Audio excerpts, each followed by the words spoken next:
4월 7일이고요. 지금 우리가 2개월 차였던 거죠. 2개월 차 수업의 마지막 날입니다. 이제 다음번에는 이제 3개월 차에서 만나는데,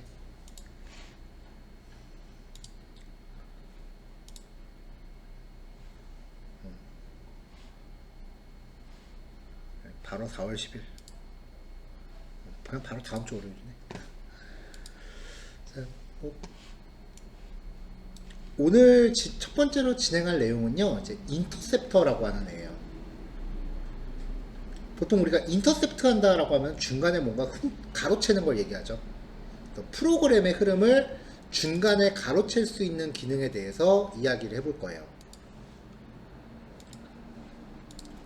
자, 그럼 이제 또 프로젝트를 하나 만들어야겠죠?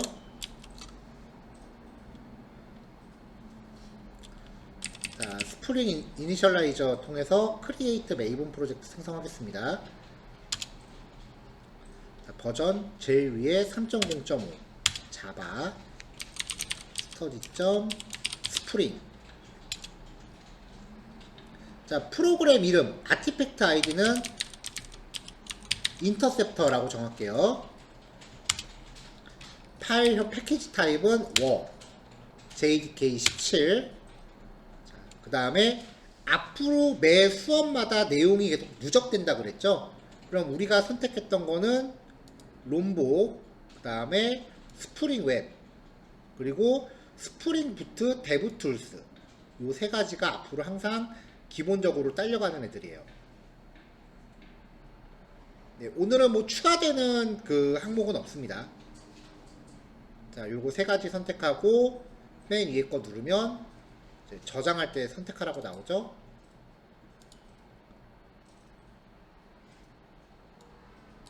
자, 그럼 이제 프로젝트가 생성됐으니까 열겠냐고 물어봤을 때 버튼 누르면 새롭게 비주얼 스튜디오가 열리죠.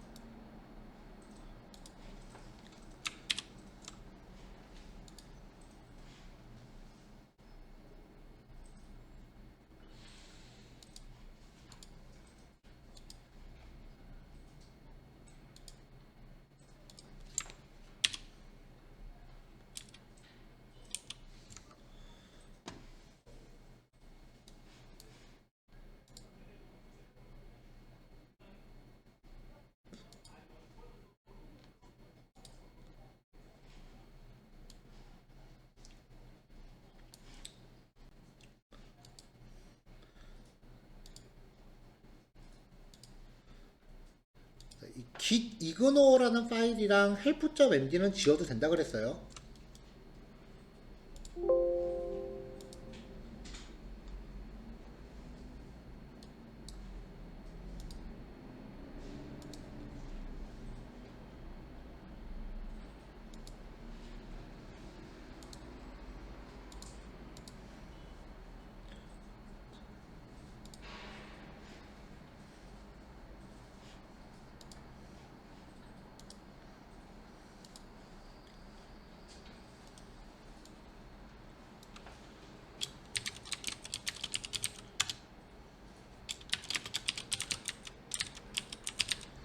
자, 인터셉터에 대해서 이야기를 해보죠.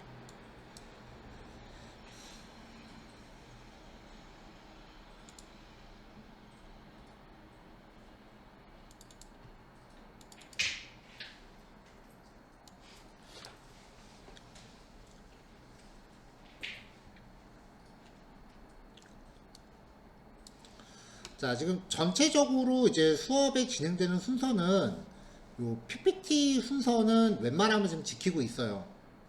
지금 스프링 시작하고 개발 환경 구조 했었고, 페이지 구조에 대해서도 얘기했었고요. 뭐 JSTL 쓰고 뭐 이런 거 얘기했었고, 어제 우리가 로그 처리랑 같이 유저 에이전트를 먼저 봤죠. 그리고 이제 인터셉터를 오늘 얘기할 거고요. 그러면 우리가 웹에서 봤었던 개념 중에 아직까지는 스프링 자체의 어떤 세팅 과정에 대해서 보고 있는 거고, 그 다음에 웹에 대해서 기본적으로 들어가는 가장 중요한 4대 개념 get, post, cookie, 그 다음에 session, 이게 가장 기본이라고 그랬죠. get하고 post는 파라미터 받으면서 처리할 거고 쿠키 세션 뒤에 있고, 그 다음에 이제 AOP라고 하는 거는 스프링에서 되게 중요하게 생각하는 객체 의존성 주입이라고 하는 개념인데, 이 스프링은 비즈니스 로직을 위한 서비스 패턴 만드는 게 좀 독특해요. 그래서 AOP라는 개념을 정리하고 들어가야 돼요. 스케줄러는 좀 나중에 뒤로 좀 뺄 생각이고요. 서비스까지 되고 나면 이제 데이터베이스 연동하고 뭐 시작하는 거죠.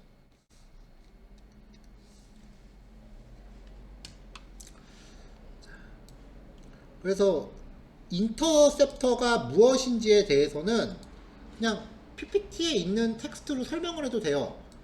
이제부터는 코드가 그냥 거의 똑같아요. PPT에 있는 코드랑.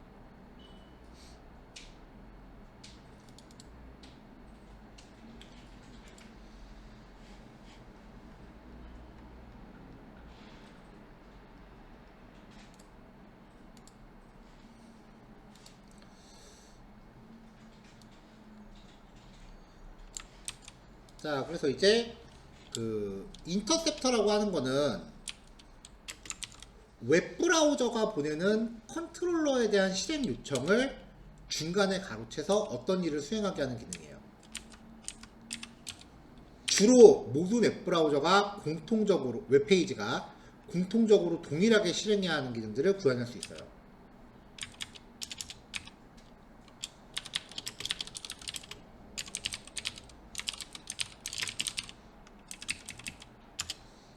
그래서 활용 예시를 보면은 얘가 기본적으로 크게 네 가지 시점을 이제 정의하거든요. 활용 예시가 아니라 1번 스프링 인터셉터의 동작 시점. 그러니까 이거는 그 내가 뭐 호출하는 게 아니라 클래스를 만들어 놓으면은 특정 시점에 내가 정의한 메소드가 자동으로 실행하는 거예요. 그럼 그 동작 시점이 언제냐? 컨트롤러 메서드가 실행되기 직전. 컨트롤러 메서드가 실행된 직후.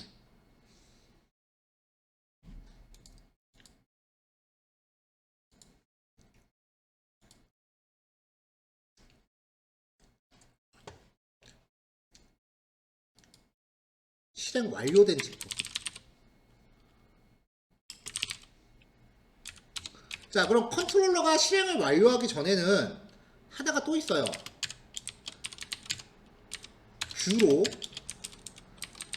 포워드 되기 직전.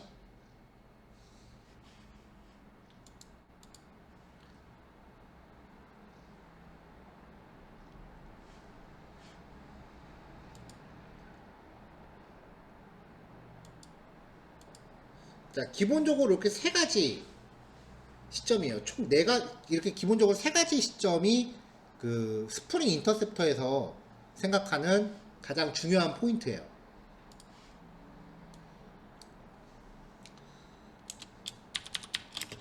자, 그래서 이제 어떨 때 사용하는지를 보면은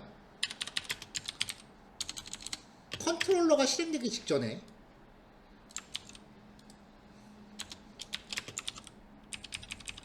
모든 웹페이지의 실행 정보와 접속한 클라이언트의 정보를 로그로 기록한다.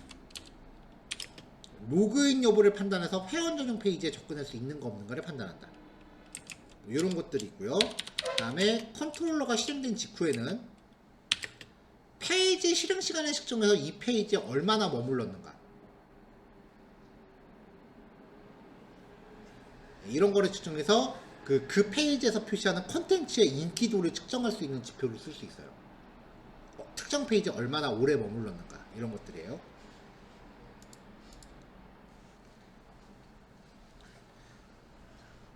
자, 그럼 이제 구현 과정을 볼게요.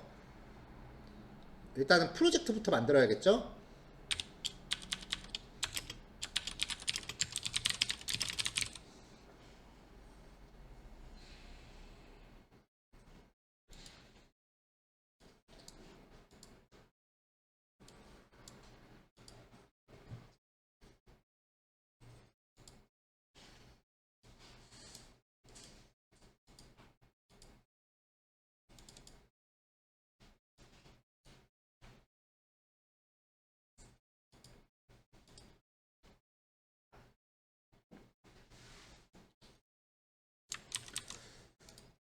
자, 의존성 설정면에 있어서는 어제랑 똑같아요.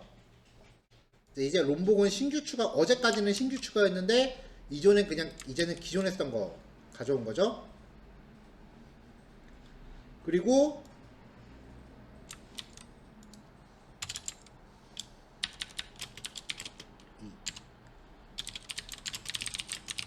뷰 관련 설정, src 밑에 메인 밑에 웹앱이라는 폴더 만들고 이 안에 웹 inf 만들고 뷰스 폴더를 생성해야 되고요.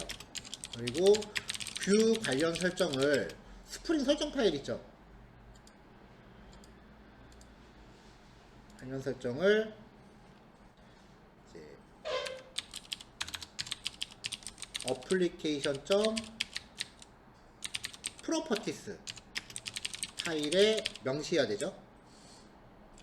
이 파일의 위치는 src 밑에 메인 밑에 리소시즈 안에 존재하고요. 그리고 뷰 관련해서 여기서 정의해 줘야 되는 내용은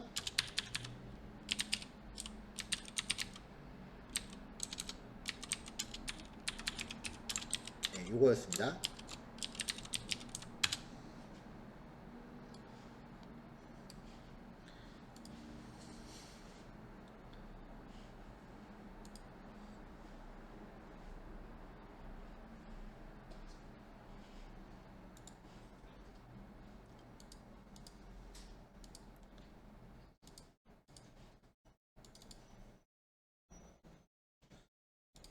자, 그 다음에 이제 로그백 설정 추가가 있었죠.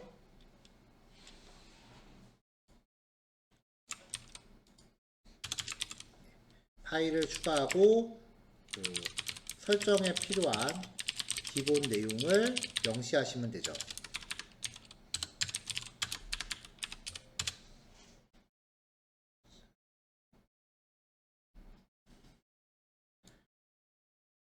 오늘 자료까지는 이제 상세하게 이렇게 넣어드릴 텐데 내일 자료부터는 이 내용들은 다 생략하고 진행할 겁니다.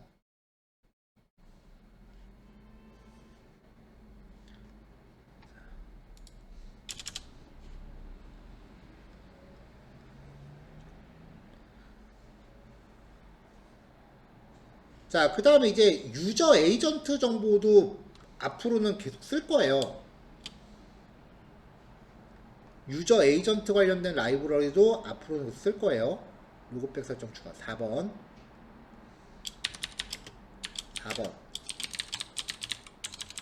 유저 에이전트 라이브러리 설정합니다.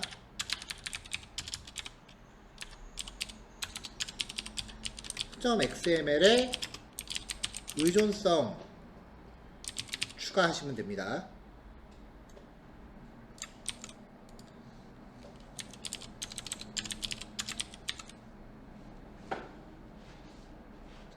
어제는 유저 에이전트를 쓰는 걸 이제 사용 예시를 그 일반적인 컨트롤러 메서드 안에서 썼는데 오늘은 인터셉터 안에서 쓸 거예요.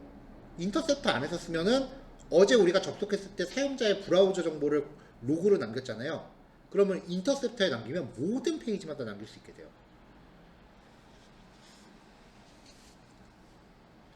자, 여기까지가 이제 기본 구성이에요. 지금 여기까지가 프로젝트 기본 구성이에요. 그리고 오늘 지금 소개해드릴 내용도 앞으로 프로젝트 기본 구성에 포함이 됩니다.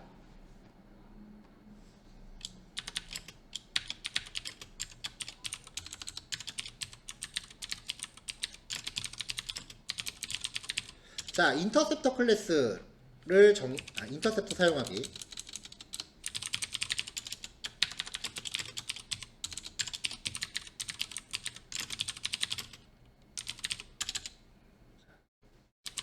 자, 보통은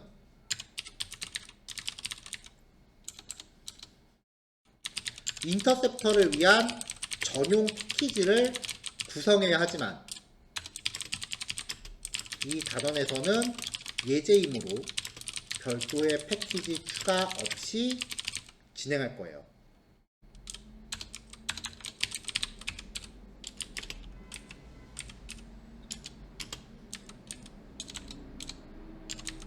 예를 들면은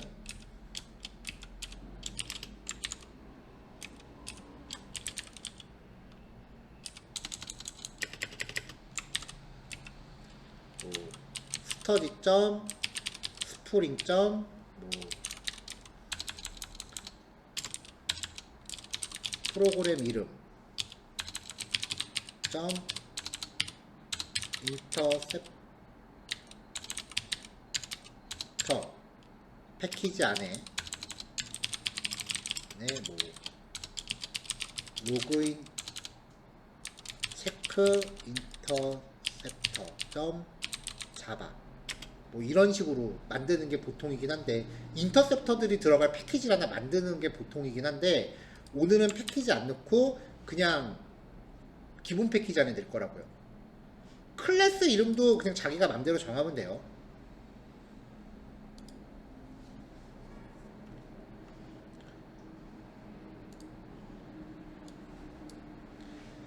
자, 그래서 일단 요 프로젝트 안에, 메인 안에요,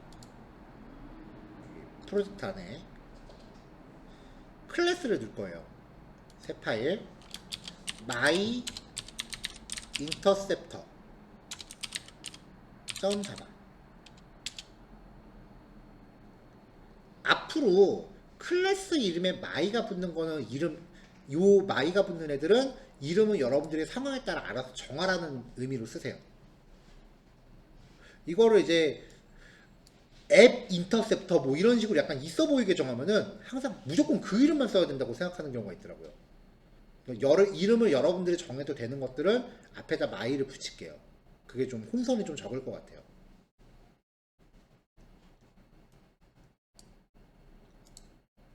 자, 그럼 이제 이 클래스가 뭘 하느냐, 이 녀석이 뭘 해야 되느냐.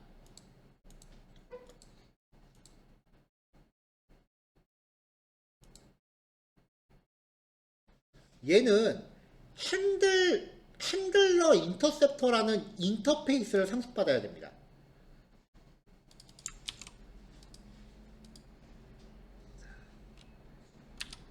핸들러 인터셉터라는 이름의 인터페이스를 상속받는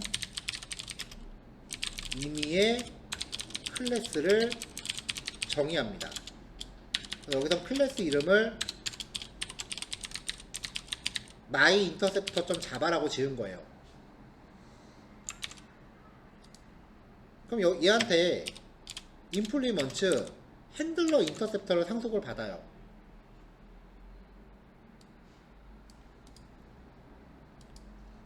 그냥 풋풋하니까 이제 임포트 하라고 빨간 줄 가겠죠. 이제 임포트 나오네. 임포트 받았어요. 자, 근데 인터페이스를 이제 상속을 하면 분명히 거기에 있는 뭔가를 재정의를 해줘야 돼요. 그쵸?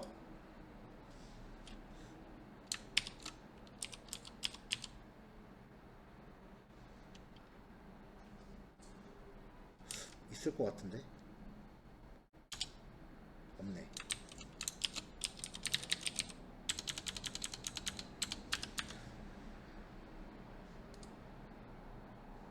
아, 여기 나오는구나.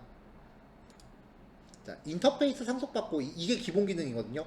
끝나는 괄호에다 넣었을 때 말풍선 나오면 눌러보세요. 네, 그럼 오버라이드 임플리먼트 메소드 뜨면은 쭉 상속받을 수 있는 게 나오는데, 필수적으로 받아야 되는 게 애프터 컴플리션, 포스트 핸들러, 프리 핸들러예요. 자, 그러면 무시무시한 게 생겼죠. 자, 인터페이스 상속받았으니까 이제 이 안에 내용을 채워놓으면 됩니다. 이제 임의의 클래스를 정의하고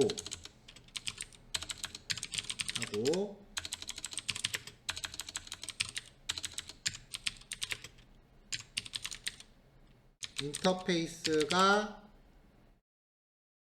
선언해 놓은 메서드를 재정의합니다. 그 재정의하는 메서드가 첫 번째가 요거,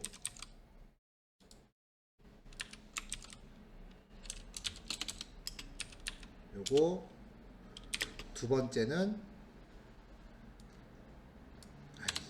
이거 여기다 다 적을 필요는 없겠다. 그냥 이거 원형만 코드 샘플로 제시할게요.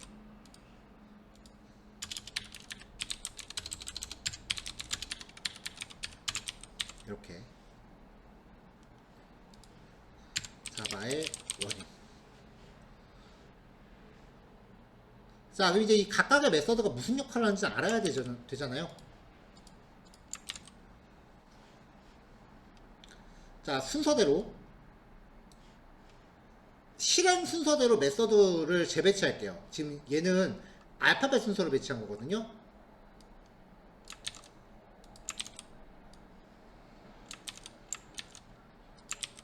요게 이제 실행 순서예요. 프리핸들러. 프리면은 보통 뭐 전이잖아요. 컨트롤러의 실행 전에 수행되는 메서드예요. 그래서 클라이언트, 여기서 클라이언트 웹브라우저예요. 웹브라우저의 요청을 컨트롤러에 전달하기 전에 호출돼요. 만약에 얘가 리턴 값으로 분리를 리턴하는데 fails를 리턴하면은 컨트롤러를 실행시키지 않고 요청을 종료해요. 그러니까 여기서 뭔가 검사해서 fails가 떨어지면은 웹브라우저의 화면이 아무것도 안 나와요. 여기서 체크 작업과 로그를 기록하는 작업을 진행해요. 이 각종 체크 작업의 가장 대표적인 게 로그인 여부 판별. 그래서 로그인 여부를 판별하기 위한 인터셉터를 따로 하나 만듭니다, 보통.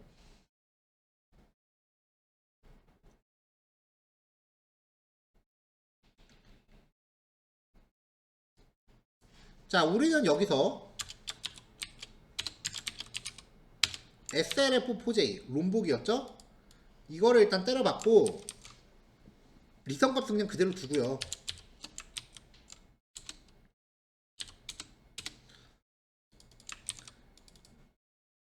예제를 어제 미리 만들어놨는데 앱 인터셉터라고 이름을 지어놨더니 다들 이렇게 따라지면 어쩌지 싶더라고요. 그래서 지금 즉석에서 이런 마이 인터셉터로 바꾼 거예요. 프리 인터셉터가 실행되고요. 자, 그 다음에 이제 뷰단으로 포워드 되기 전에 포스트 핸들러가 실행이 돼요. 얘는 컨트롤러의 모든 로직은 다 실행된 다음에 얘가 실행되는 거예요. 단 뷰로 넘어가기 전에. 보통 이제 리퀘스트에 담겨서 넘어온 데이터, 우리가 모델 객체에다 담는 거 있죠? 그런 거 처리할 때 많이 쓰는데 사실 별로 잘 안 써요. 왜냐면 접속하기 전에는 뭔가 구현을 많이 해도 접속한 직후에는 뭐 잘 안 해요.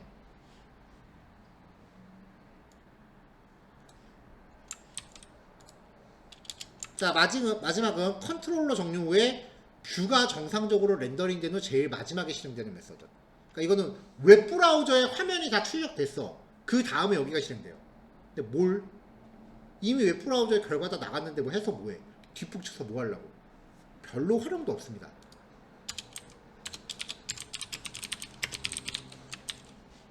그래도 얘가 실행됐다라는 거는 한번 넣어봅시다.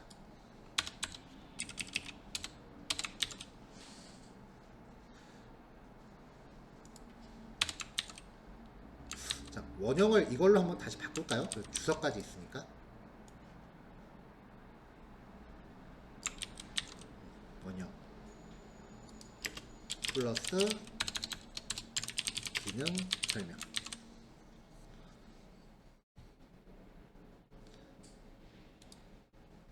자, 이제 이렇게 해놓고 컨트롤러 전에 이걸 만들어 놓고요. 그 다음에 이제 두 번째 과정으로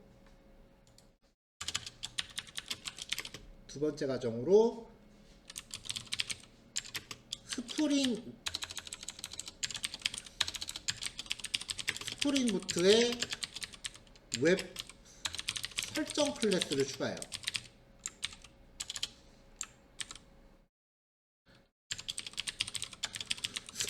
프로젝트 이전 그냥 단순 스프링 MVC에서는 설정사항을 XML 포맷으로 사용을 했었는데요. 스프링부트부터는 자바 클래스 형태로 설정 내용을 구현해야 돼요. 개인적으로 이게 싫어서 스프링부트를 잘 안 썼어요, 나는 사실. 근데 이제는 스프링부트가 대세가 됐기 때문에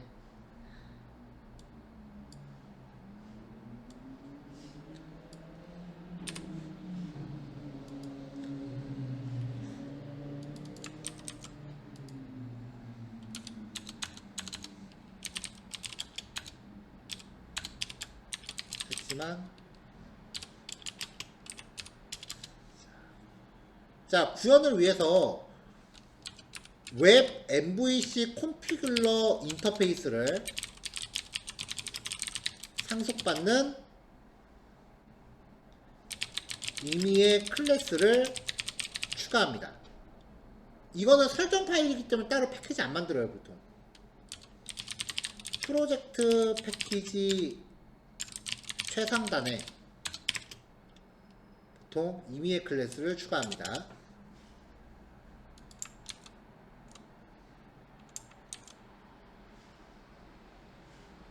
그래서 원형이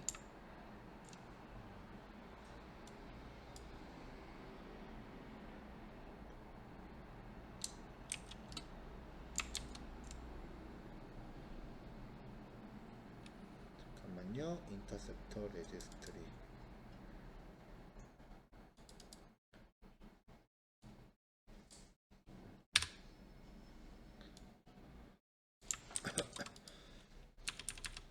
자, 그래서 여기서는 이제 클래스 이름을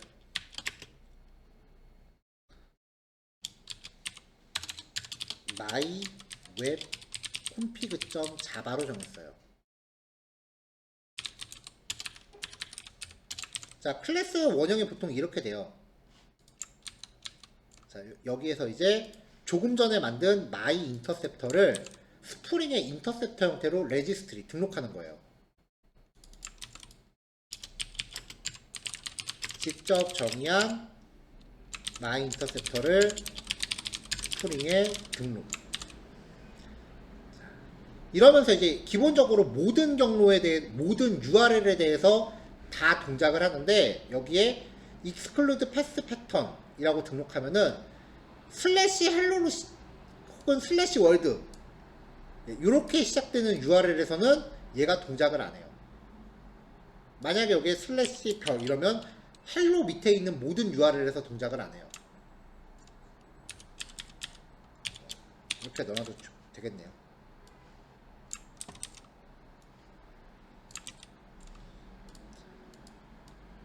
자, 그래서 이 클래스를 my 인터셉터 지금 추가했으니까 여기에다가 또 새 파일 my web config.java를 넣어요. 자, 얘는 웹 MVC 콘피귤러를 상속받아야 된다 그랬죠? 인터페이스니까 implement 웹 MVC 콘피귤러.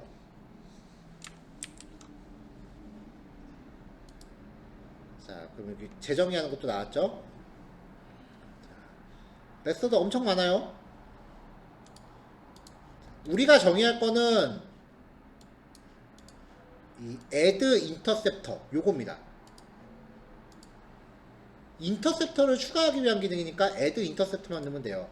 자, 보시면 add argument resolver 파라미터에 대해서 뭔가 하는 거죠. add course mapping, add formatter, add interceptor, add resource handler, add return value handler, add view. 그러니까 추가하는 종류에 따라서 메소드를 각각 따로 넣는 거예요. 그래서 이거를 다 재정의 할 필요는 없고, 우리는 인터셉터를 추가할 거니까 요거 하나만 재정의 하시면 돼요. 이렇게. 자, 여기다가 이제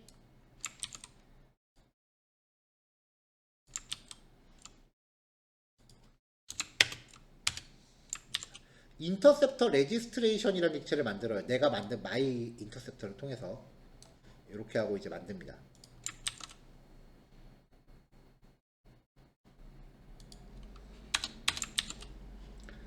자, 그러면 이제 컨트롤러에서 뭘 할 거냐? 컨트롤러에서 메서드를 만들 건데 여기부터는 별도로 그냥 정리 안 해드려도 가능할 것 같아요.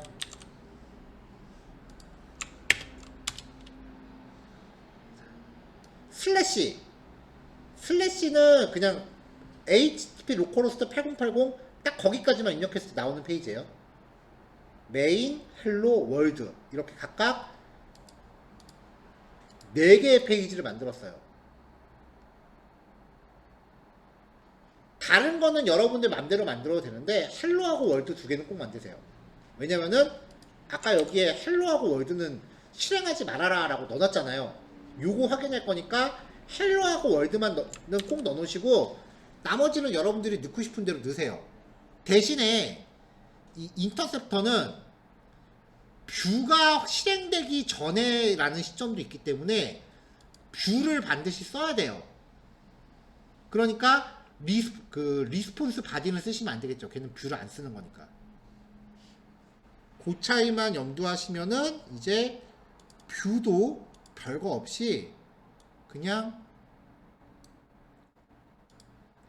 이렇게 기본 파일만 넣습니다.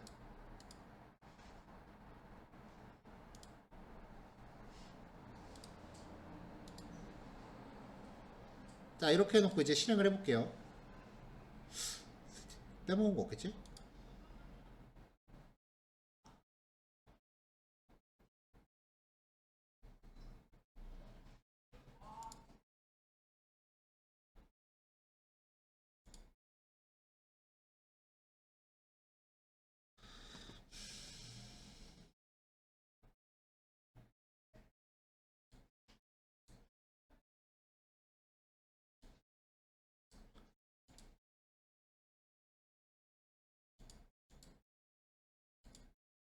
아, 쏘리.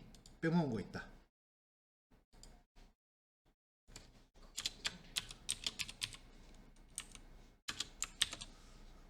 자, 다시 할게요.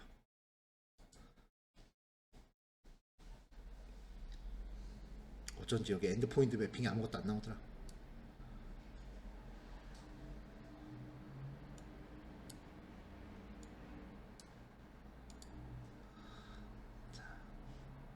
자, 이제 여기 로그를 보셔야 돼요. 뭐야?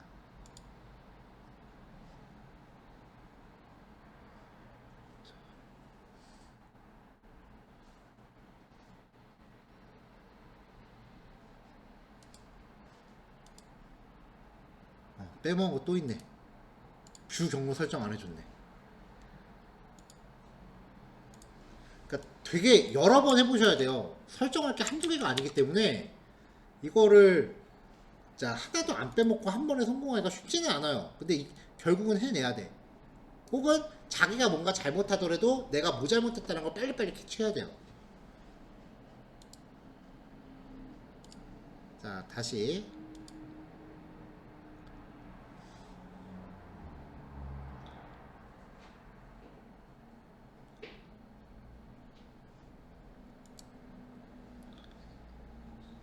락파운드.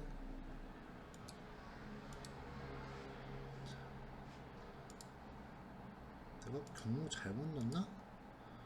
웹앱 밑에 웹 INF 밑에 뷰스.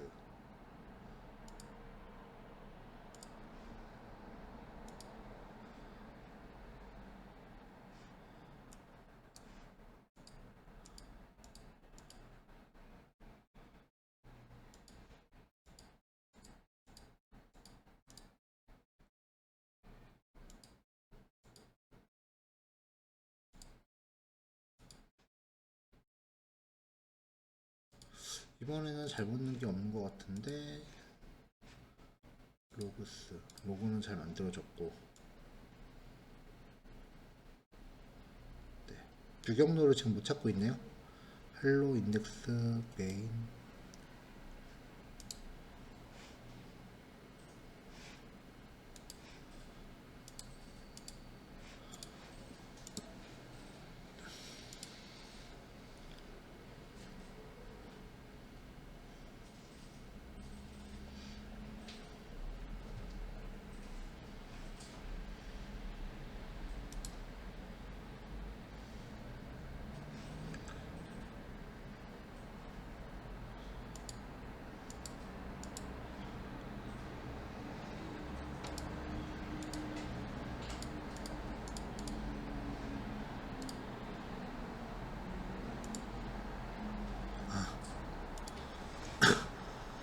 급하네. 미안합니다. 뷰를 사용하기 위한 폼.xml 관련 설정을 하나도 안 넣었습니다. 뭐 JSTL하고 이런 거 넣어야 된다 그랬잖아요. 네, 그거 하나도 안 넣네.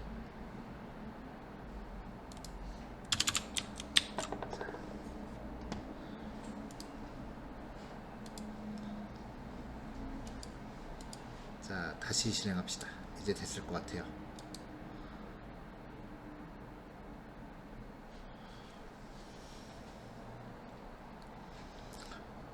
자, 지금 보다시피 컨트롤러 메서드는 아무것도 하는 게 없어요. 뷰로 호출하는 거 말고는.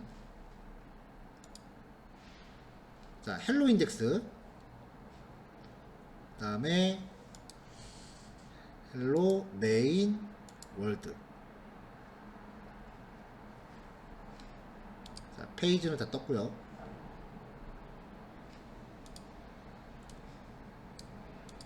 그리고 한 번만 다시 실행해야 돼요. 로그 파일 그냥 아까 거 복사하다 보니까 여기 안 고쳤어요. 스터디.스프링.인터셉터 맞나? 인터셉터.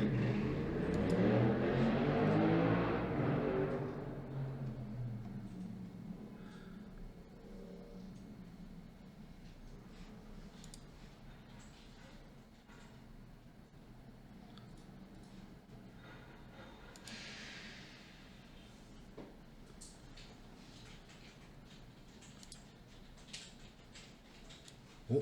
이거는 처음 보는데 좋은데 이거? 위에 링크가 있길래 클릭했더니 그냥 바로 브라우저로 뜨네요. 메소드 위에 링크가 뜨네.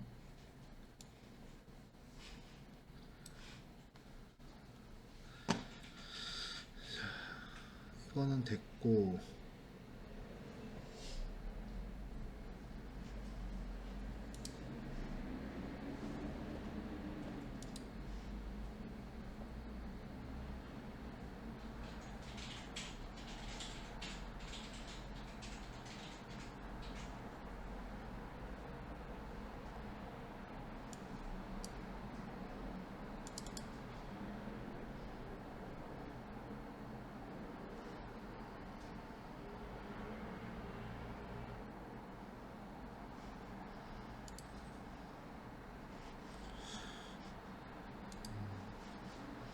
인터셉터가 지금 등록이 돼서 실행이 돼야 되는데 지금 실행이 안 되네요. 자, 일단은 프로젝트 준비할 거 많으니까 일단 여기서 한번 끊을게요. 지금 인터셉터가 자동으로 실행되면서 여기에서 로그가 이제 인터셉터에서 찍는 로그가 나와주는 것까지가 끝나는 건데, 일단은 프로젝트 기본 준비만 먼저 할게요.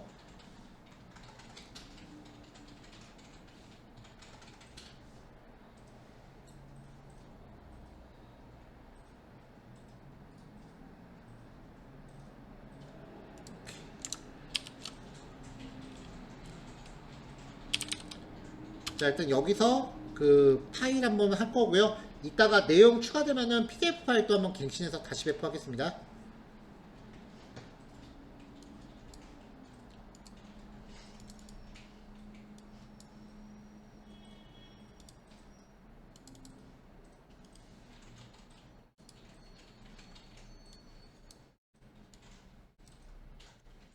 자, 올라갔어요. 일단 프로젝트부터 만들고 시작합시다. 자, 아까 클래스에서 부족했던 부분을 보충할게요. 리드미 파일은 이미 넣어놨는데 간단한 거니까 요거는 그냥 바로바로 같이 합시다. 그 마이 인터셉터 클래스 상단에 골뱅이 컴포넌트라는 어노테이션을 넣어야 돼요.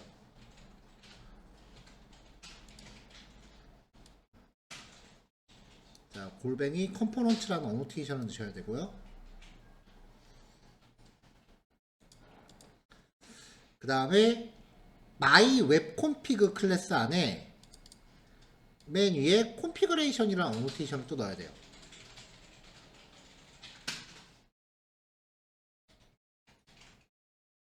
다시 마이 인터페이스 클래스 안에 클래스 상단에 골뱅이 컴포넌트라고 하는 어노테이션을 넣어야 되고,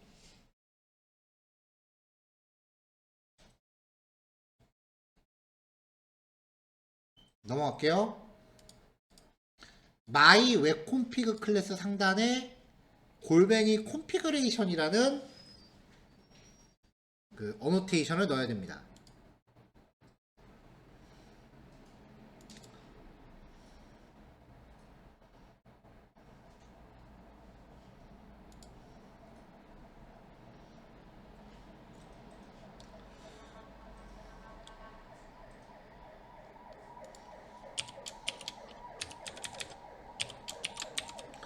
자, 이래놓고 이제 실행을 하면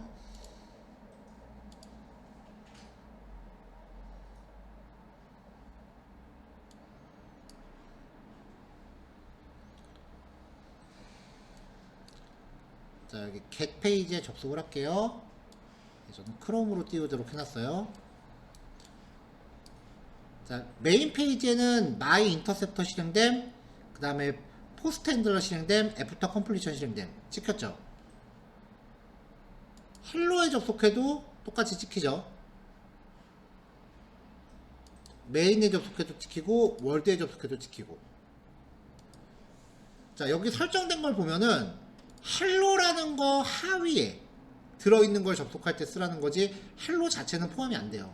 여기도 월드라는 URL 하위에 뭔가 접속할 때 제외하라는 거지 월드 자체는 포함이 안 돼요. 여기는 이제 이렇게 좀 이렇게 바꾸면, 자, 중지했다가 다시 실행할게요.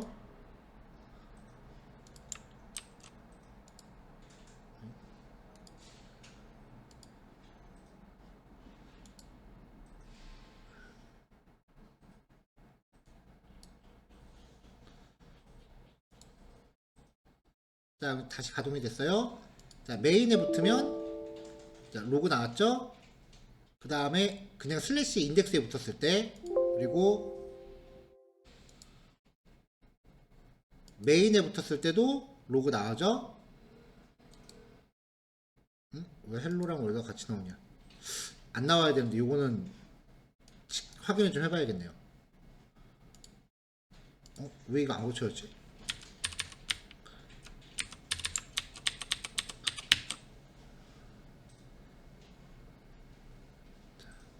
다시 시행해봅시다. 수정이 안 됐네요. 자, 인덱스, 메인, 헬로 안 나오죠 이제. 월드도 안 나오고요. 이렇게 해서 특정 페이지에 대해서는 제외하는 게 가능해져요.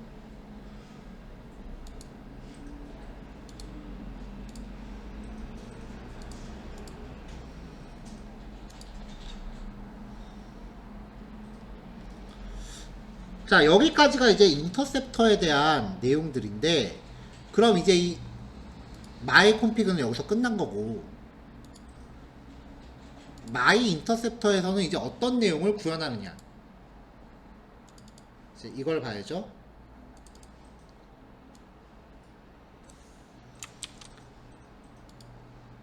자, 멤버 변수로요. 일단은 이 로그 출력한 거는 다 주석으로 막을게요. 이제 애들은 동작한다는 거 알았으니까 볼장 닫았어요.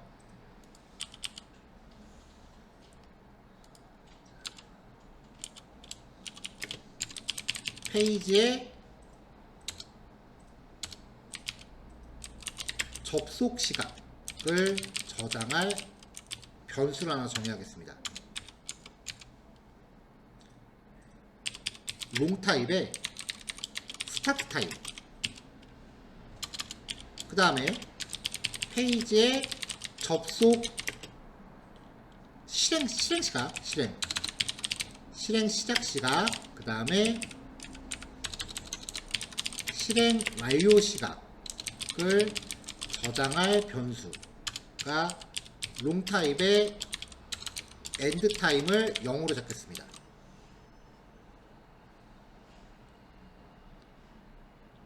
자, 그러면 프리핸들러에서 이게 컨트롤러 실행 전에 수행되는 거잖아요. 그러니까 웹브라우저가 내 사이트에 접속하면은 컨트롤러보다도 여기가 먼저 실행돼요.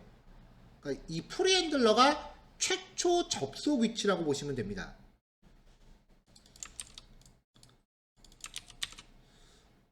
잠깐만요. 저 앱 인터셉터라고 오타나 있는 거 요거만 좀 고칩시다.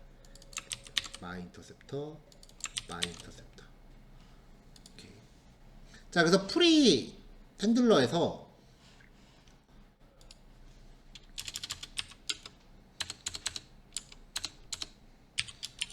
(1) 페이지의 실행 시작 시각을 구합니다. 스타트 타임은 시스템.current time release.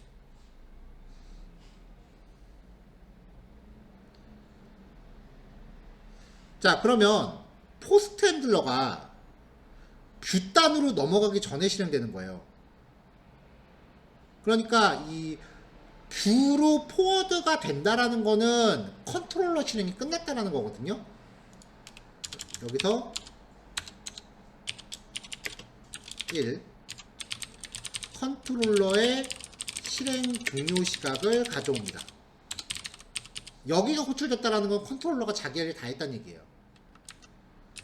그래서 end time은 system.current time release.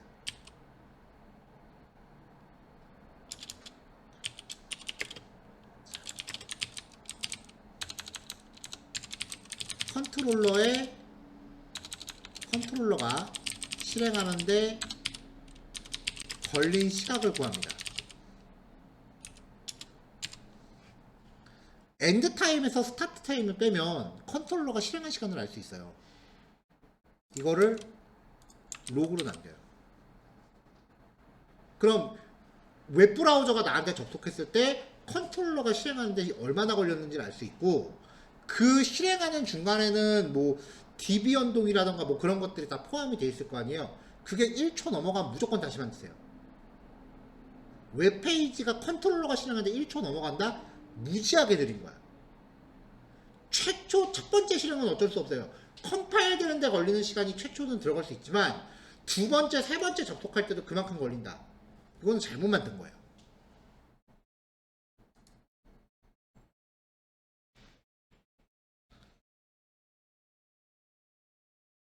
자, 그럼 이제 메인 접속을 하면 러닝 타임이 26ms 0.0026초라는 얘기죠. 얘는 1ms. 자, 다시 메인에 붙을게요. 0ms. 최초 한 번은 컴파일 하는데 걸리는 시간이 있을 수 있어요. 그 다음부터는 되게, 이건 1초가 아니야. 1000분의 1초예요. 엄청 빠른 거지.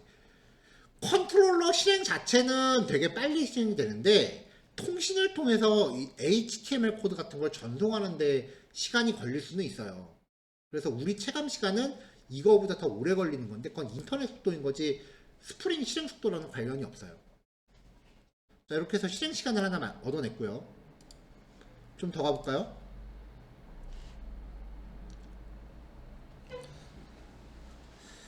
자, 컨트롤러가 접속하면 이제 여기서 클라이언트의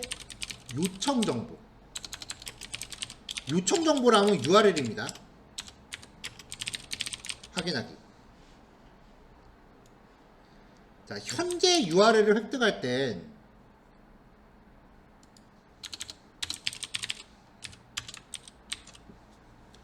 request.getRequestURL 이렇게 받아온 내용을 toString으로 바꾸면 돼요. 리퀘스트라는 게 파라미터 있잖아요. 그리고 get 방식인지 포스트 방식인지도 조회할 수 있어요. request.getMethod 이렇게 하면 이게 get인지 post인지가 나와요. 이거를 로그로 남겨요. 그럼 여기에 이제 메소드 네임이니까 get인지 post인지가 찍히고 접속한 URL이 남을 거예요. 자, 다시 확인.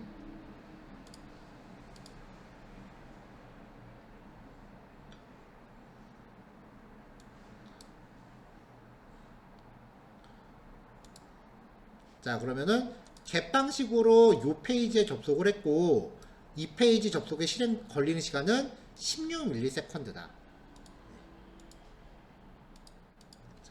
물음표 num은 1, 2, 3 and name은 hello 이렇게 보내도 URL만 나옵니다.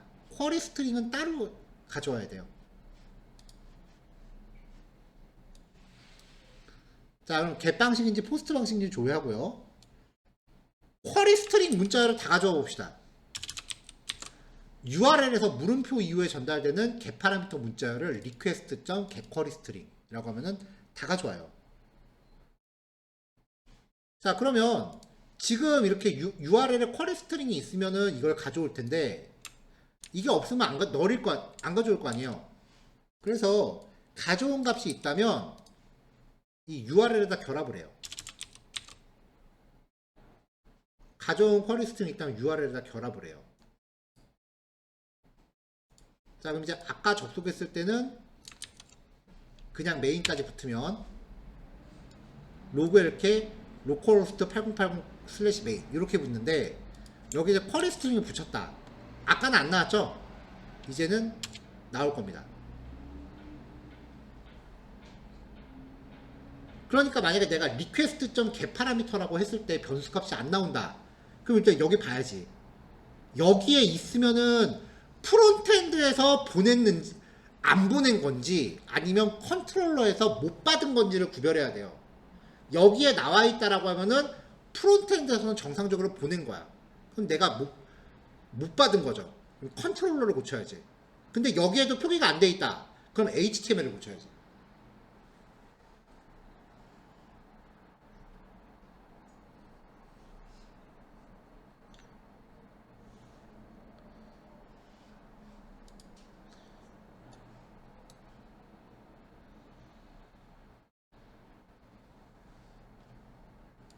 요걸 3번으로 미룹시다. 어제 한 것도 한번 넣어볼까요? 접속한 클라이언트 정보 확인하기.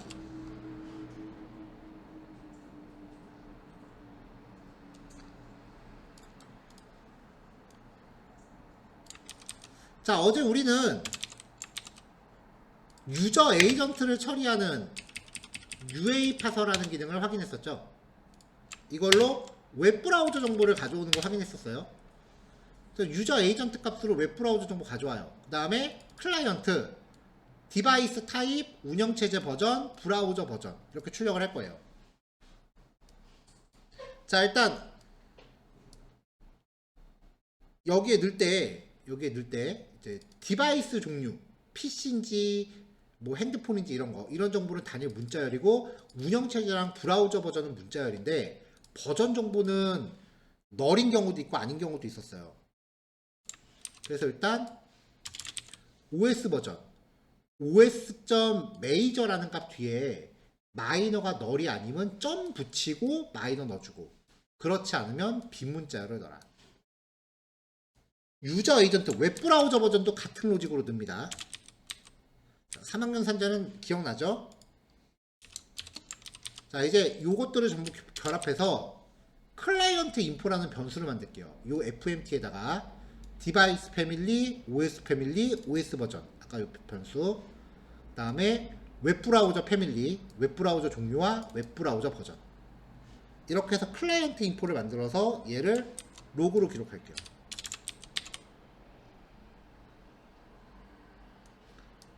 자, 그러면 이제 웹브라우저에서 새로 고침하면 이제 클라이언트의 정보가 나오고 어떤 정보이냐 이렇게 나오는 거죠. 그럼 보통 이제 여기서 그 로그 실행할 때 보통 이런 식으로 한 줄 넣어요. 로그.info라고 한 다음에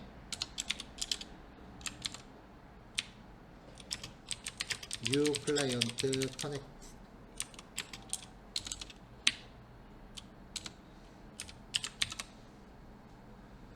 이런 식으로 한번 넣으면 이제 웹브라우저가 접속할 때마다 한번 선 긋고 시작하니까 요 밑에가 이제 얘가 누가 접속한 거구나 라고 보는 거죠.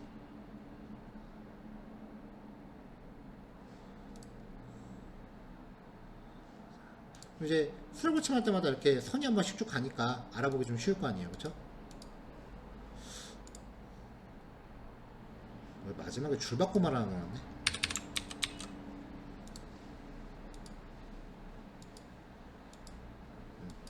이게 바로 선이 가니까 선 단위로 구별해 보면 되겠죠? 자, 이렇게 해서 이제 클라이언트 정보까지 봤는데 URL에 대해서 좀 더 디테일하게 까볼게요. 지금 URL에 포함되어 있는 거는 get 파라미터밖에 확인이 안 돼요. 포스트 파라미터는 확인이 안 돼요. request.get 파라미터 맵이라고 하는 정보를 취득하면은 get이건 post건 가리지 않고 모든 파라미터를 맵 객체로 받아옵니다. 이름과 값이에요.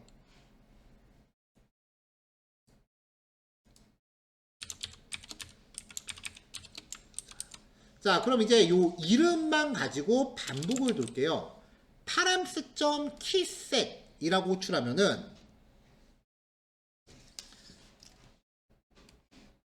이게 기능이 뭐냐면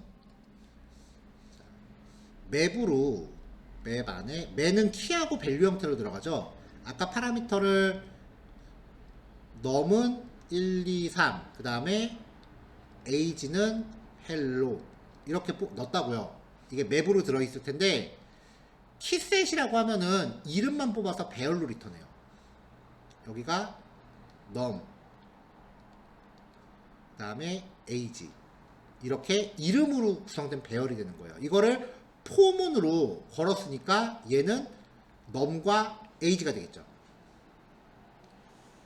자, 그럼 반복을 그 맵에 담겨 있는 파라미터의 이름으로 반복을 돌렸으니까 자, 요 맵에서 1, 2, 3이라는 값을 뽑으려면은 get이라는 메서드로 이름을 주면 됩니다. 자, 요 파람스 맵 객체에서 get 하고서 키를 파라미터로 전달하면은 거기에 해당하는 1, 2, 3 혹은 헬로를 리턴하겠죠. 근데 얘가 여기 타입 보면 문자열 배열이에요. 왜냐면은 체크박스 같은 게 있을 수도 있으니까. 그래서 이 배열에 포함되어 있는 애들을 나는 그냥 문자열로 묶어서 리턴만 그 출력만 해주면 돼요.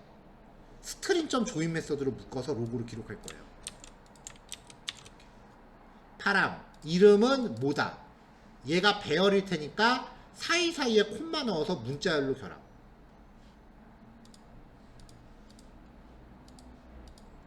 자, 이렇게 하면 이제 새로 고침했을 때 모든 파라미터가 이렇게 보기 좋게 나와요. 이제 여기에 나오는데 내 컨트롤러에선 그 값이 없다? 그러면 내가 컨트롤러 코딩 잘못한 거예요. 여기에도 안 나온다? HTML에서 잘못 보낸 거야. 그러니까 에러가 났을 때 이제 여기부터 파고 보는 거예요. 로그라는 거는 에러 추적 용도로 쓰는 거기 때문에 최대한 정보를 자세하게 뿌려놔야 돼요.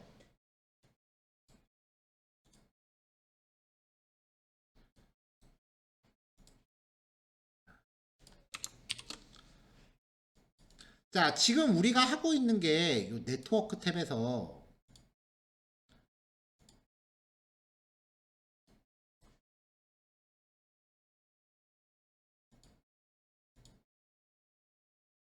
유저 에이전트라고 하는 이 정보를 토대로 브라우저의 각종 버전 정보들을 취득한 거죠.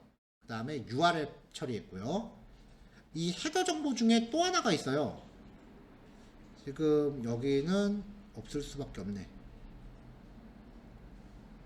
지금 여기는 없어요.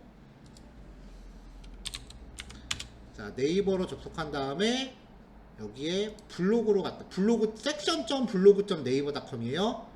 여기서 다른 페이지 아무거나 하나 들어가 볼게요. 새 창으로 뜨면 안 되고. 상관없으려나?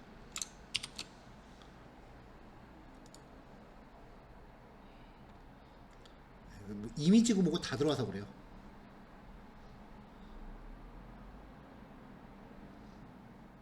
자, 여기 헤더에 보면은 리퍼러라는 정보가 있어요. 이게 바로 직전에 머물렀던 페이지 주소예요. 그러니까 어느 페이지에 머물렀다가 일로 왔는지를 알 수 있는 거죠. 리퍼러 값이 없으면 아까 얘네들은 리퍼러가 없었거든요. 그거는 웹브라우저 열자마자 주소 직접 친 경우, 혹은 웹브라우저 열자마자 첫 번째 페이지인 경우는 리퍼러가 없습니다. 그러니까 리퍼러가 있다라는 거는 이전에 어느 페이지인가 머물다 왔다는 거예요.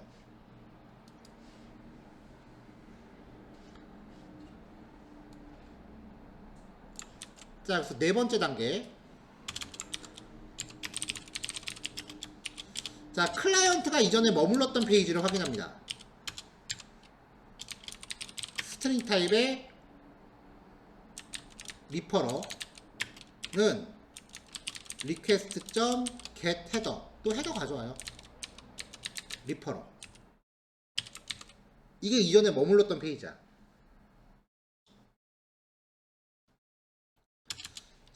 만약에 리퍼러가 널이 아니라면 이전에 머물렀던 페이지가 존재한다는 거죠.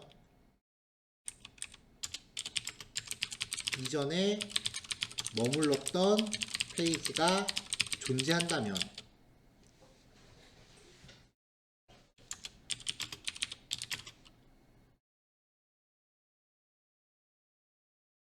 우리가 지금 이 파일 만들 때 제일 먼저 세팅했던 멤버 변수가 뭐였죠? 시작 시간, 종료 시간이었죠.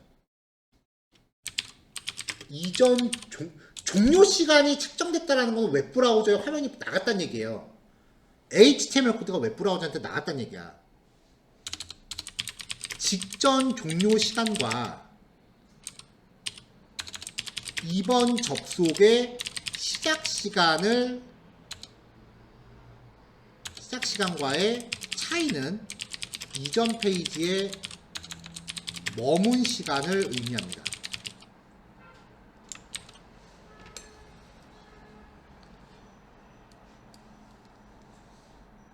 자, A라는 페이지에 접속을 했어요.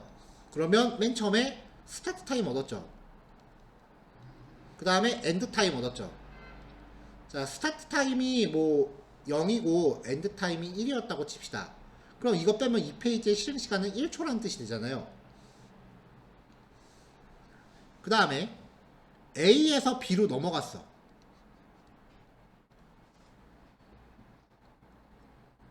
그러면 B에서 리퍼러는 A가 돼요. 이 직전에 머물렀던 페이지가 A니까. 그 다음에 B의 스타트는 5예요. B의 엔드는 6이에요. 그럼 이 페이지의 실행 시간은 1인 거죠. 5에서 1 뺀다는 게 무슨 뜻이야? A에서 내가 4초 동안 머문 다음에 다음으로 넘어갔던 얘기예요. B의 시작 시간에서 A의 엔드 시간을 빼면은 여기에 내가 얼마만큼 머물러 있었는지를 알 수 있다고요.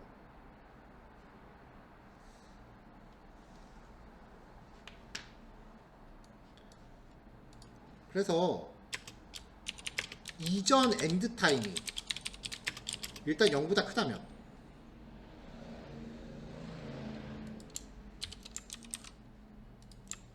그때는 리퍼러 정보를 로그로 남겨야죠. 자, 리퍼러 머문 시간은 얼마고 이전 페이지 URL은 얼마다. 현재 시작 시간에서 마지막 종료 시간을 뺍니다. 지금 여기가 실행됐다라는 거는 이 메서드는 프리핸들러기 때문에 시작 시간만 구하고 엔드 타임은 아직 안 구한 거예요. 여기서 말한 엔드 타임은 직전 페이지의 엔드 타임이에요. 그래서 계속 변수 값을 유지하려고 이거 멤버 변수를 만들어 놓은 거야.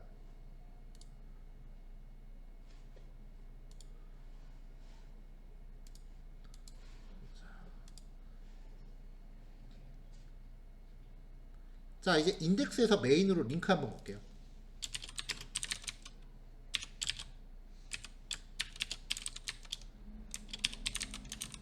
페이지 텍스트 맞나?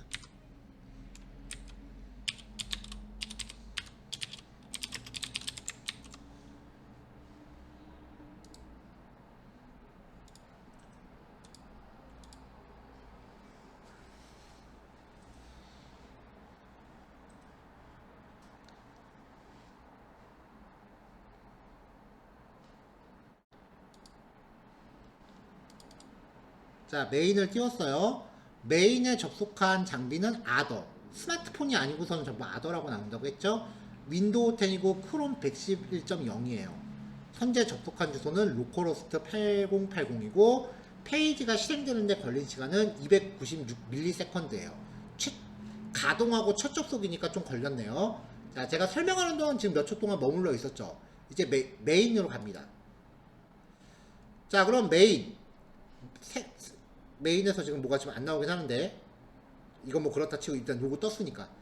자, 새로운 페이지로 왔는데 에러가 났으니까 에러라는 페이지로 들어왔네요. 그리고 로컬호스트 콜론 8080이라는 페이지가 리퍼러예요. 여기에 머물러 있었던 시간이 5초 머물렀대. 이거를 나중에 쭉 뽑으면은 어느 컨텐츠가 인기가 가장 많은지를 알 수 있어요. 이게 로그가 쌓이는 양이 장난이 아니죠. 그리고 단순 텍스트 파일에서 이렇게 의미 있는 정보만 뽑아낸다라고 하는 거는 엄청나게 많은 텍스트 파일 파싱이 필요해요. 이런 로그 파일을 분석하기 위한 전용 그 시스템이 있어요. 하둡이라고 하는 코끼리 그려진 시스템이 있어요. 엄청 어려워. 저도 함부로 손 못 대는 애예요.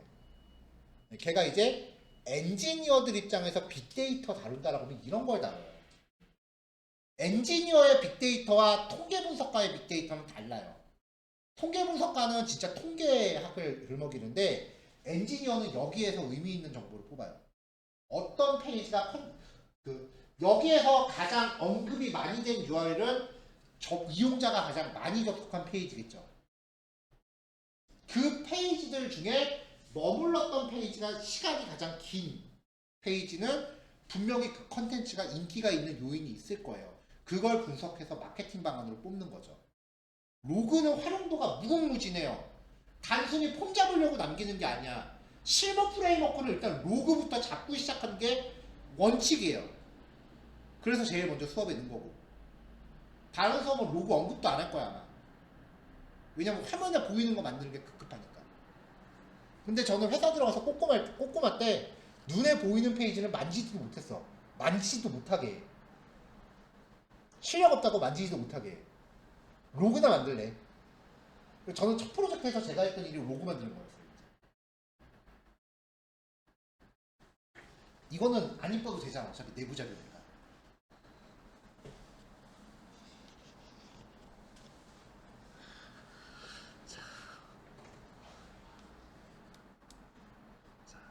굉장히 실무적인 거 한 겁니다. 자, 근데 지금 여기에 코드를 이렇게 작성하는 동안 이거는 수정씨 맞춤 설명. 지금 여기에 어마어마한 코드를 작성했는데 이 코드는 그냥 이렇게 작성하면 지가 알아서 스스로 동작하는 애예요. 콘피그에 적어놓은 것 때문에 지가 알아서 스스로 동작하는 애야. 이거 자체가 웹페이지는 아니죠. 웹페이지는 요거잖아. 컨트롤러. 내가 웹 컨트롤러 건드렸나? 컨트롤러 소스는 얼마 없죠. 웹페이지 소스 자체는 실제로 양이 되게 적을 수도 있어요. 하지만 그 뒤에 버티고 있는 애들은 결코 가볍지 않아요.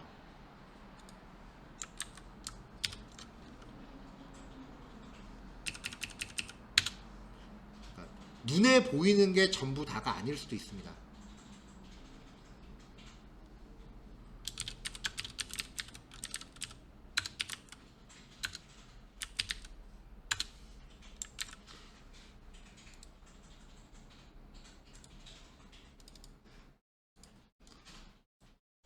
자, 요거 완성하시면 됩니다. 일단 조금 쉬었다가 하죠. 설명 좀 길었네.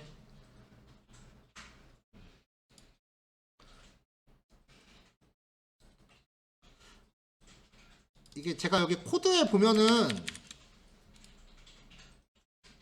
여기 주석 다 나누면서 이렇게 넘버링으로 여기 3 다음에 4라고 해야 되는데 3이라고 또 했네. 요 정도는 봐줘요. 이렇게 넘버링으로 제가 섹션을 나눠놨거든요.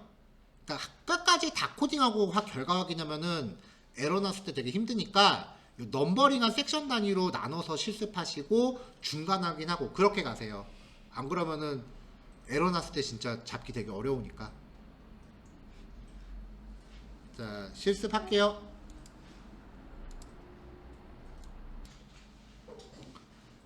자, 이제 새로운 프로젝트를 만들 건데 프로젝트 만들고 나서 여러분들이 하셔야 될 항목들을 지금 좀 간략 버전으로 다시 적어보고 있었어요. study.spring.params.라는 이름의 프로젝트를 만들 건데 그룹 아이디랑 그 다음에 아티팩트 아이디 이거 설정하면 나머지 거는 그냥 뭐 고정값이니까 별로 어렵지 않게 할 수 있죠. 그다음에 프로젝트 생성 후에 우리가 해야 되는 역할들. 자, 폼.xml에 JSTM 및 유저 에이전트 라이브러리 의존성 추가하고, 그리고 어플리케이션 프로퍼티스 안에 이것도 메인 밑에 리소스인가? 저 메인 밑에 리소스죠. 자, 메인 밑에 리소스 안에 뷰 설정 관련 내용 추가하고, 그리고 뷰가 저장될 폴더 만들어주고.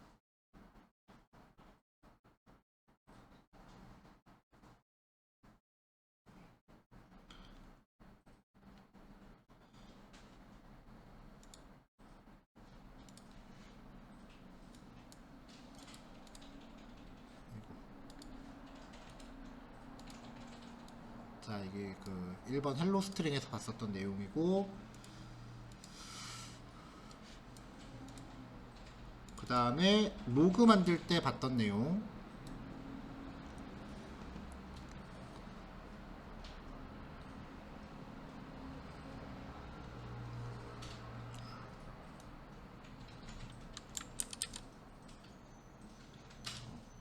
다음에 이제 프로젝트 생성 과정에서 요 3개 항목 추가하는 거. 네, 이렇게 있었고, 얘도 기존 사용.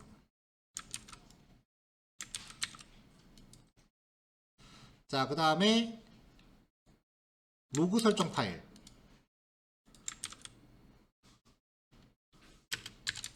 파일 추가하는 거 있었고요.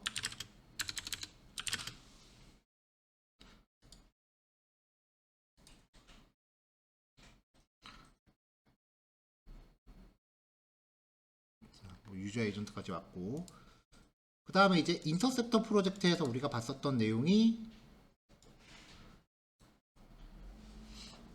이제 로그백 설정 들어가고, 그 다음에 인터셉터를 추가해야 되는데, 보통은 스터디.스프링.프로그램 이름 인터셉터 이렇게 들어가는데, 이 패키지 안에 이제 클래스가 들어가는데, 아까 이제는 그냥 별도로 패키지 안 만들고 그냥 다짜고짜 클래스 만들었었던 거죠. 그냥 약식으로. 이제부터는 제대로 잡고 진행해 보자고요.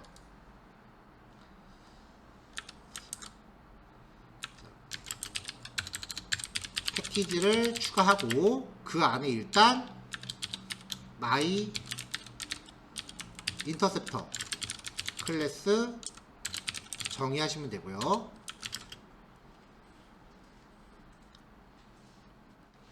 자, 그 다음에 이제 이 인터셉터를 등록하는 클래스 있었어요. 아까 콘피글러 어쩌고저쩌고 하는 클래스 있었죠.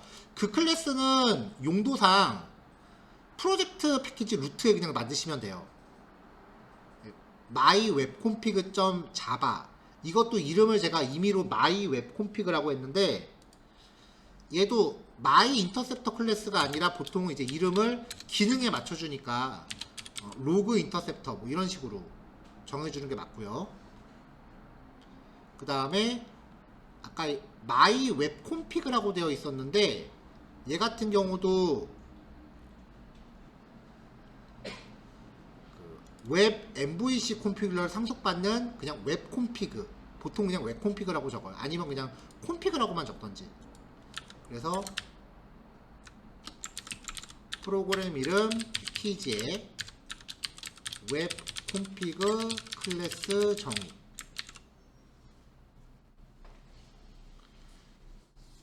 일단 여기까지가 앞으로 여러분들이 제가 무슨 프로젝트 만드세요 라고 하면은 그냥 쭈루룩 자동으로 해야 되는 사항들이에요. 근데 아직도 할 게 더 많이 남았어요. 지금까지의 과정일 뿐이야.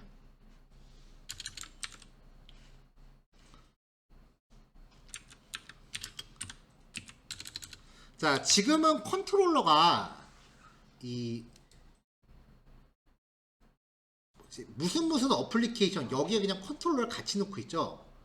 보통은 얘는 그냥 안 건드리고요.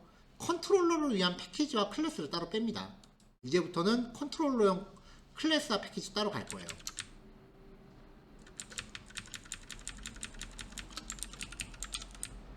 그래서 여기에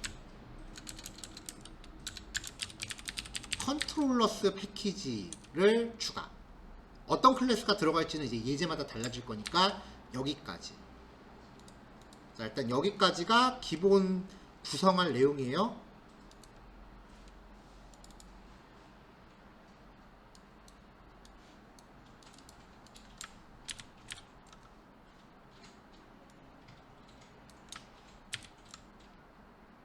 자, 이렇게 줌에다 화면 띄워놓으면은 하실 수 있겠죠. 아직 내용이 다 완성된 게 아니기 때문에 일단은 화면에 띄워만 놓을게요. 요거 보시고 그 각자 작업 한번 진행해 보세요.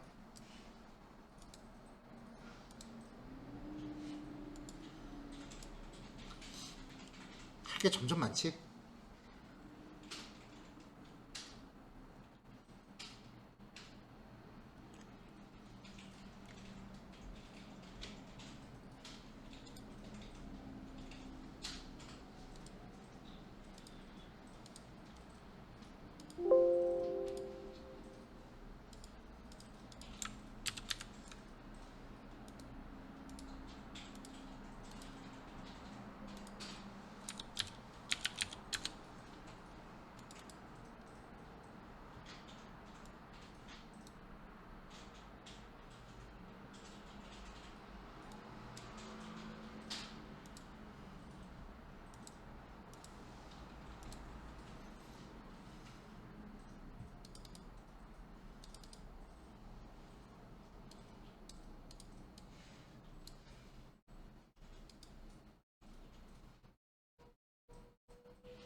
자, 기본 준비부터 좀 진행을 해볼게요.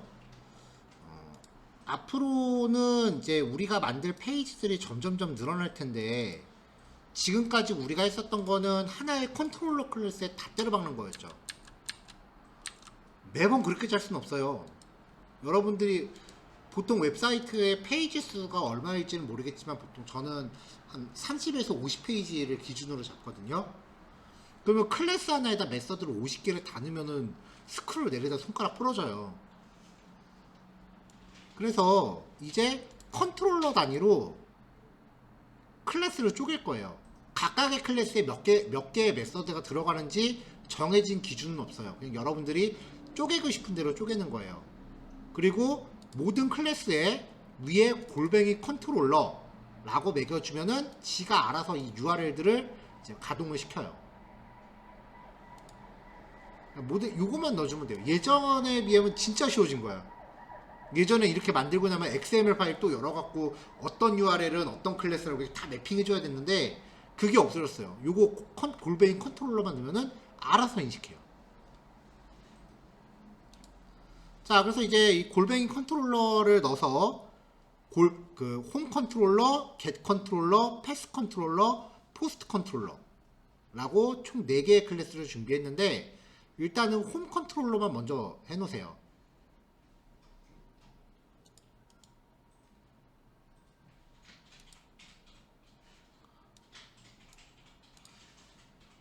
자, 그럼 이제 이 홈 컨트롤러에 들어가는 뷰 화면은 이렇게 해놨습니다. 첫 번째 거는 이제 완성된 거 보여드리면 겟 파라미터 보내는 예제예요. 겟 파라미터 이렇게 보내면은 이제 쭉 등록이 되겠죠.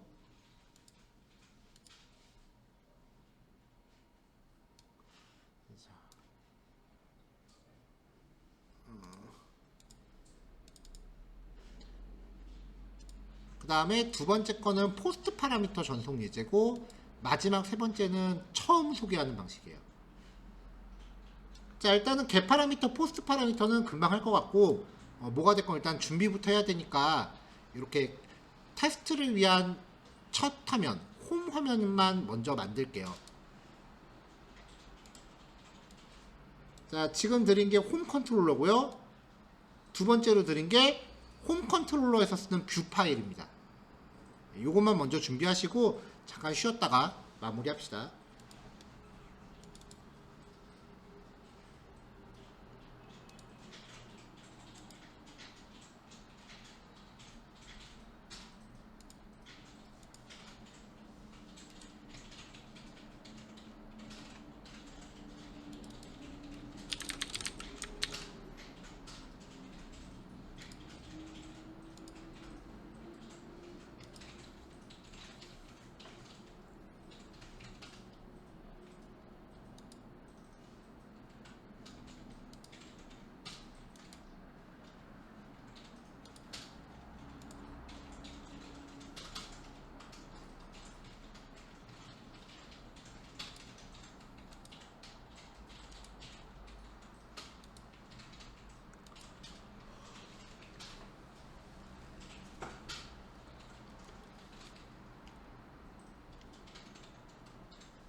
자, 넘어갈게요. 자, 일단 단톡방에 전체 코드 완성본은 올려놨고요. 조금 전에 드렸던 이 2개 파일 같이 포함되어 있어요. 그 내용 보실 때 여기 패키지 선언문 보시면은 이 클래스가 어디에 위치할지 알겠죠?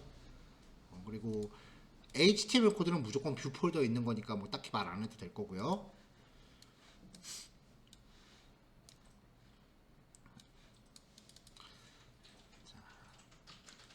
자, home.jsp에서 일단은 get.do라고 하는 URL로 get 파라미터를 보내고 있는데 그럼 우리가 알고 있는 거는 request.get 파라미터잖아요. 그게 완전히 바뀌어요. 일단 요 URL만 get 매핑에 걸어놓기만 하면 어느 클래스에 들어가건 상관이 없어요. 아무 클래스나 만들고 위에 컨트롤러 잡고 있고 이 모든 클래스 중에 get 매핑에 연결되는 것만 찾아서 실행해요. 그러니까 URL을 갖고 있는 메서드가 어느 클래스에 있어야 된다라고 정해진 게 없어요. 그냥 여러분들이 넣고 싶은 데다 넣는 거예요. 그러니까 클래스를 하나의 폴더처럼 인식하고 그 폴더 안에 메서드들을 그냥 내 편의상 쪼개 놓는다 라고 생각하시면 됩니다. 자, 그러면 이제 파라미터를 받으면 어떻게 하느냐. 일단은 변수 값을 뷰한테 전달할 거예요. 그래서 맨 처음에 모델은 필요하고요. 그리고 콤마 찍고 int 타입의 ANS라는 변수를 정의합니다. 근데 이 ANS 변수는 리퀘스트 파람, 전달된 파라미터에 answer라는 이름으로 전달된 파라미터를 int 타입으로 받는 거예요. 뭐 이상하지 않아요? 전달받은 파라미터는 무조건 무슨 타입이다? 근데 얘가 알아서 int로 바꿔줍니다. 선언만 해놓으면. 값이 없으면 기본값 0을 대신 넣어줍니다. 필요 없으면 선언 안 해도 돼요. 그래도 0 될 거예요 아마. int의 기본값은 0이니까.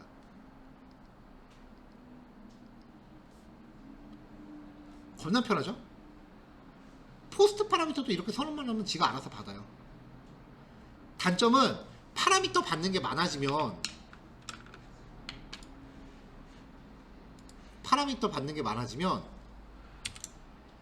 메서드 선언이 좀 지저분해져.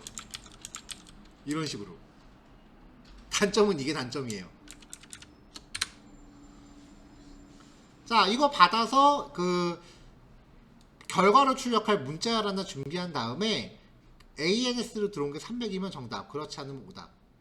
그래서 전달받은 파라미터 값과 문자열 변수 만든 거를 모델에다 실어서 보냅니다.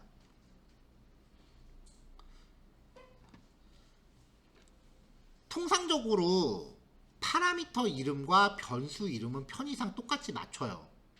근데 이거는 그냥 달라도 상관없다라는 거 보여주려고 이렇게 한 거고, 그리고 변수 이름과 뷰에 전달하는 키 이름도 편의상 똑같이 맞춰요 보통은. 근데 요거가 다 똑같을 필요는 없어요. 그냥 편의상 그냥 똑같이 맞춘다예요. 자, 이렇게 하면 이제 뷰에서는 받은 거 이렇게 뿌려주고 끝냈어요. 뷰는 간단하게 이렇게 다 끝냈어요.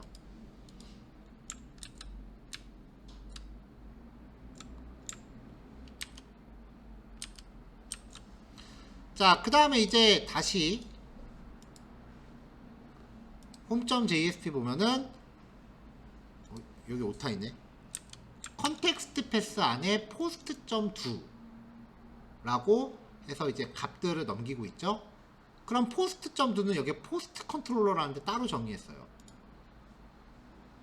자, get 매핑 get 방식으로만 받는 거예요. 포스트 방식이니까 얘는 포스트 매핑. 요거 하나 체크하시고, get 파라미터건 포스트 파라미터건 받는데 차이는 없습니다. 리퀘스트 파람으로 받으시면 됩니다. 자, 임포트 할 때 패키지 이름 비슷한 거 많으니까 위에 것도 기억하셔야 돼요. 가령 예를 들어서 모델 같은 경우에 임포트 하려고 컨트롤 스페이스 딱 쳐보면 모델로 시작한 거 두 개가 있잖아요. 여기서 org.springframework.ui 요걸 받아와야 돼요. 그러니까 위에 구문도 가능하면 외우셔야겠죠.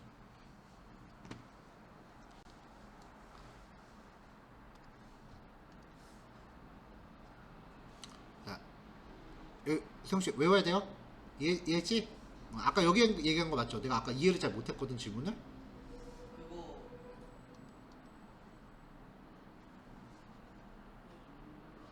위에라고 한 게 여기 말하는 거 맞죠? 다 외워야 돼.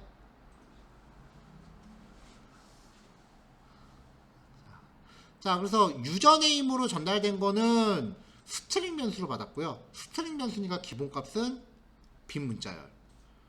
유저 에이지는 인트로 받았고 기본값은 0. 기본값을 빼볼게요.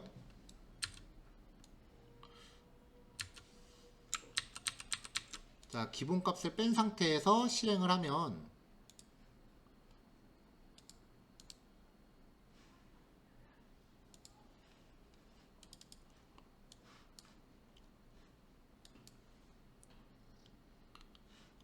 값을 보냈구나.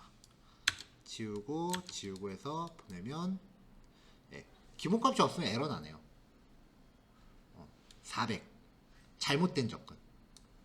선언된 파라미터에 맞는 게 안 왔다는 얘기니까 웬만하면 기본값은 꼭 넣어주세요. 그래야 파라미터가 없어도 처리가 됩니다. 자, 그 다음에 아까 이거 겟방식 처리할 때 로그에 파라미터 남는 거 확인했었죠. 포스트도 예외 아닙니다. 포스트도 파라미터 다 남습니다. 이렇게 로그에. 강사님, 저는 지금 로그 안 찍히는데요. XML 파일 보세요. 여기 패키지를 안 고쳤을 거야. 자, 뭐 포스트 받을 때 주의할 거는 요거만 있으면 돼요. 그쵸? 요것만 겟 매핑해서 포스트 매핑으로 바꾸면 이렇게 됩니다. 별로 어려운 거 없죠. 이전 거보다 훨씬 쉽지 않아요? 스프링이 모든 프레임워크 붙는 게 그래. 처음에 세팅이 진짜 어마어마한데 그거 지나가면 갑자기 확 쉬워져요. 근데 그것도 우리가 JSP를 해봤기 때문에 쉽다라는 걸 아는 거지, JSP 안 하고 바로 넘어왔으면은 어려웠을 거예요.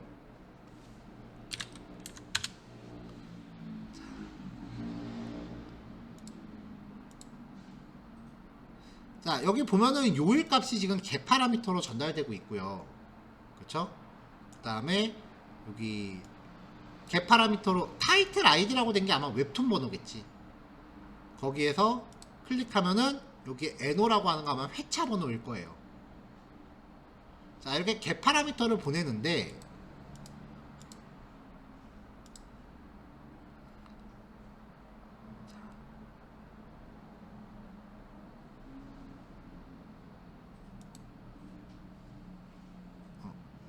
얘는 좀 이상하다.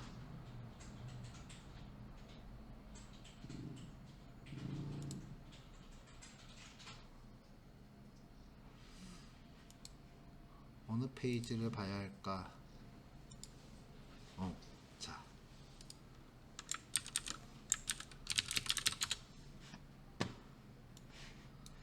이거는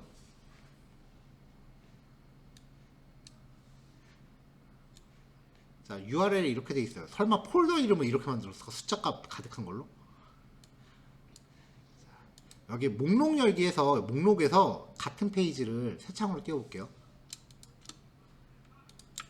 그럼 이제 그 페이지에 또 다른 주소가 나오는데, 자, 블로그.네이버.com에 포스트뷰.네이버, 확장자가 네이버네요. 물음표 하고서 블로그 아이디는 요거래요. 여기 요거죠. 그리고 로그 NO는 뒤에 번호, 뒤에 건 뭔지 모르겠어. 어쨌건 이거랑 비교해 보면은 이 블로그 아이디라는 거는 블로그 주인장의 진짜 네이버 아이디인 것 같고, 로그 NO라는 건 아마 글 번호일 거예요. 그러니까 게시글을 저장하는 데이터베이스의 프라이머리 키겠죠. 근데 보면은 여기 요 값이 있고 요 값이 있죠. 그럼 얘는 폴더일까? 변수일까? 변수예요. 겟 파라미터는요, 일단 같은 내용을 전달하면 URL이 길어요. 그리고 변수 이름을 볼 수 있기 때문에 우리만 봐도 이게 무슨 값이겠구나 벌써 유추를 하잖아요. 보안해도 그렇게 훌륭하진 않아요. 그래서 변수 이름을 없애버리고 마치 변수의 내용 자체가 폴더인 것처럼 대신에 각각의 자리마다 이름을 컨트롤러가 사전에 정의해놔요. 이렇게 전달되는 값을 패스 파라미터라고 해요. 경로로 전달하는 파라미터.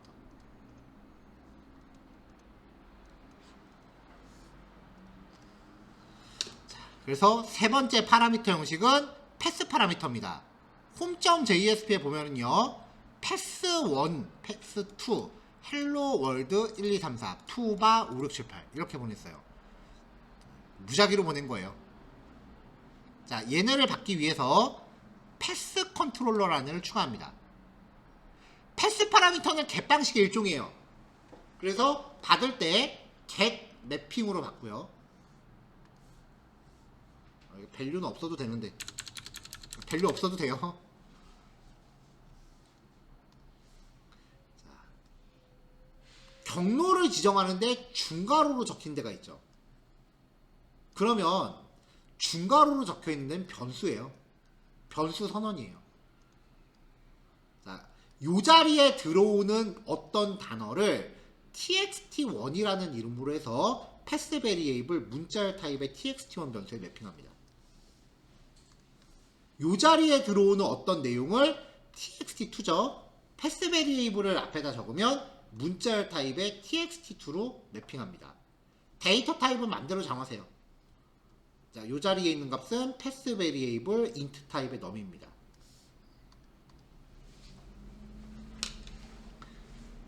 얘는 디폴트 밸류라는 걸 잡아줄 수가 없어요. 왜냐면 txt1이 없다. 그러면 404 나파운드가 나. URL이 잘못되었습니다. 디폴트 밸류 줄 수 있을 것 같기도 한데 지금 한번 해볼까요? 혹시 모르니까.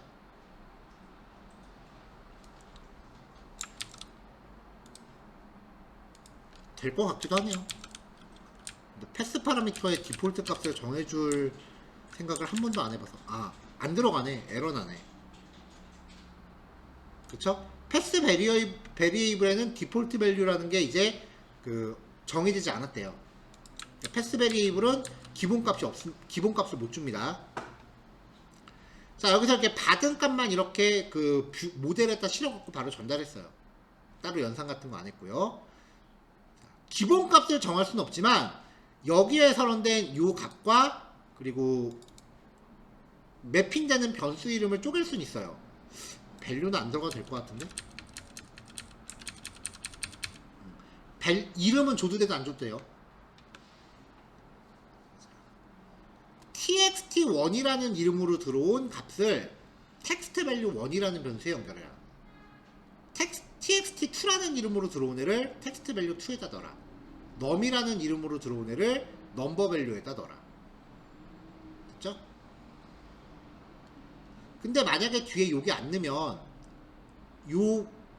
URL에 명시한 이 치환자랑 변수 이름이 똑같아야 돼요. 만약에 변수 이름을 다르게 주고 싶으면 여기에 이제 한번 이렇게 연결하는 연결 키워드를 넣어주는 거죠. 근데 보통은 이렇게 안 하고 위에처럼 보통 합니다. 이렇게 바로 요거랑 변수 이름만 매핑해라. 이렇게 타이핑 이게 좀 더 덜하잖아요. 그래서 get 파라미터는 요즘 이런 식으로 많이 전달을 해요.